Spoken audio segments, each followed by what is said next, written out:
Bom, pessoal, vamos explicar por A mais B como é que funciona essa história de ponto livre, ponto de permissionário. Perfeito? Ponto livre é quando você tem o seu alvará e você não tem ponto. Automaticamente você é um ponto livre. Quer dizer, ausente permissionários no ponto, você pode ser o segundinho e pegar alguém que estiver na maçaneta solicitando, procurando o táxi. Naquele momento ele vai lá, pega e embarca, porque é um ponto de utilidade pública. Entenderam?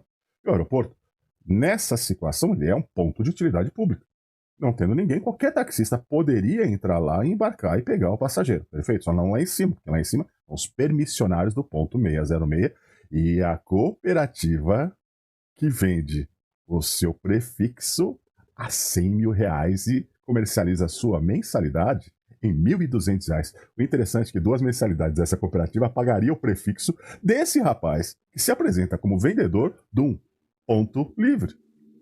E ele não tem vínculo, de acordo com o próprio Flávio Matos, proprietário da Mobicom, porque eu fiz o papel do jornalista e a Rede Globo não fez. Ir lá e conversar com a fonte primária, né? O dono da coisa. Porque ele deixou bem claro, não vou fazer reportagem por telefone, por zap. Vamos fazer pessoalmente, que eu consiga inclusive gravar, sem que tire de contexto o que eu fale, o que eu realmente estou apresentando. Então é exatamente isso que tem que ser feito, principalmente com Rede Globo e todas as outras essas mídias marrons aí, mídias vermelhas hoje em dia, né? Mas a gente não vai nem entrar nesse detalhe. O que a gente tem que deixar bem claro é que a matéria foi direcionada, principalmente por aqueles que estão incomodados de uma nova empresa entrar na sua propriedade, dos seus domínios, fazendo mídias fake, porque a gravação, se vocês percebem, está sendo feita lá no A1, é a área onde principalmente a Uber trabalha. Tem nada com táxi, é Uber motoristas de aplicativo. E o mais interessante dessa história é que aqueles pontos não são pontos fixos, também são pontos rotativos, porque só pode embarcar naqueles pontos através da solicitação por aplicativo, por tecnologia, que não é diferente da Mobicom. Então, entendam que não existe em momento algum uma situação condicionando a venda do ponto do aeroporto de Congonhas, ou seja, da Barra Funda, ou seja, do Tietê, como foi colocado na matéria, dito por esse rapaz. Levante quem é esse rapaz, porque nem o dono da Mobicom autorizou ninguém a falar e, principalmente, a comercializar produtos dos quais ele sim tem direito. Afinal, para fazer uma propaganda aí na Rede Globo custa caro, não custa caro? E vocês acham que o dinheiro sai de onde? Justamente dessas mensalidades e principalmente de um fundo direcionado para esse tipo de investimento em mídia, impulsionamento de rede, marketing direto, o relacionamento interpessoal com determinados mundos corporativos, em feeds, em B2B, enfim. Gente, tudo isso não é de graça. Tudo isso precisa de um investimento. E quem está fazendo investimento é quem vai estar fazendo esse primeiro aporte para ter esse retorno lá na frente. Nada mais certo e nada mais justo.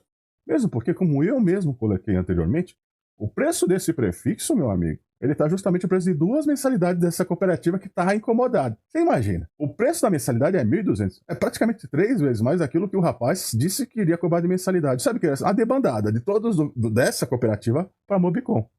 Por aí, você vê aonde está essa situação de influência. Mas o cara é mais embaixo, senhores. A gente não está falando dos interesses de um feudo criado por taxistas, não. A estrutura, nesse ecossistema de tecnologia embarcado, esse sim é algo que tem que ser apresentado de uma maneira profissional, como o próprio Flávio Matos, o proprietário, disse. Não é assim que tem que ser apresentado para o taxista, um contrato com o taxista, mostrar para ele exatamente o que é, e não tem nada a ver com ponto, vender ponto no aeroporto de Congonhas, vender ponto na rodoviária da Barra Funda, do Tietê, onde é que seja. Não, mesmo porque Uber não tem ponto no Tietê, não tem ponto na Barra Funda, não tem ponto no aeroporto de Congonhas. Ele tem um local onde os seus usuários dessa plataforma embarcam lá. E não é diferente das radiotáxis que operam e vão operar junto a esse espaço. Quem vai coordenar e controlar esse espaço é a Mobicom, que tem essa concessão para a prefeitura. Então, quando se fala de o poder público vai levantar, vai notificar, já foi explicado, não tem nem muito o que explicar. A própria denúncia, ela é uma denúncia fake, é uma denúncia sem base, é uma denúncia que foi pegar um áudio feito direcionado, isso está bem claro, que é uma pessoa que gravou uma conversa com outra, tentando se passar por um representante da Mobicom, em que estaria comercializando. Eu não digo nem que, de repente, ó, seria para oferir vantagens e benefícios próprios, não é para criar essa celeuma, essa polêmica, plantar na mídia. Sabe o que vocês conseguiram? Essas pessoas que bolaram. Pô, isso aconteceu no SPTax. Vocês lembram lá atrás? Aconteceu exatamente a mesma coisa no SPTax. Então são esses interesses que estão levantando essa celeuma, essa polêmica, toda essa dinâmica de uma empresa que não tem. Bom, se uma empresa que não tem toda esse know-how, por que está incomodando tanto? Pois é, são as pessoas que realmente estão interessadas em ajudar o taxista, em levar para o taxista a possibilidade de ele ter e explorar esses espaços de maneira remota, prefeito, sem ter os pontos, os prefixos, enfim, as permissões, os termos de permissão por uso do ponto, e sim usar da tecnologia embarcada nessas empresas. Me parece isso, é muito claro, simples, e detalhe, né, pessoal? É só fazer uma comparação. Uber, uma taxa da Uber hoje chega a 40%, 50%. Quem estiver investindo nessa empresa, quem estiver investindo em adquirir esse prefixo e pagando as mensalidades, o custo vai se diluir a quantidade de corridas que se entregar. É aquilo, oferta e demanda. Entregando bastante, é como eu falo, o aluguel do imóvel, somente uma casa comercial, ele se paga por onde? O aluguel de uma frota, de um táxi de frota, ele se paga quando?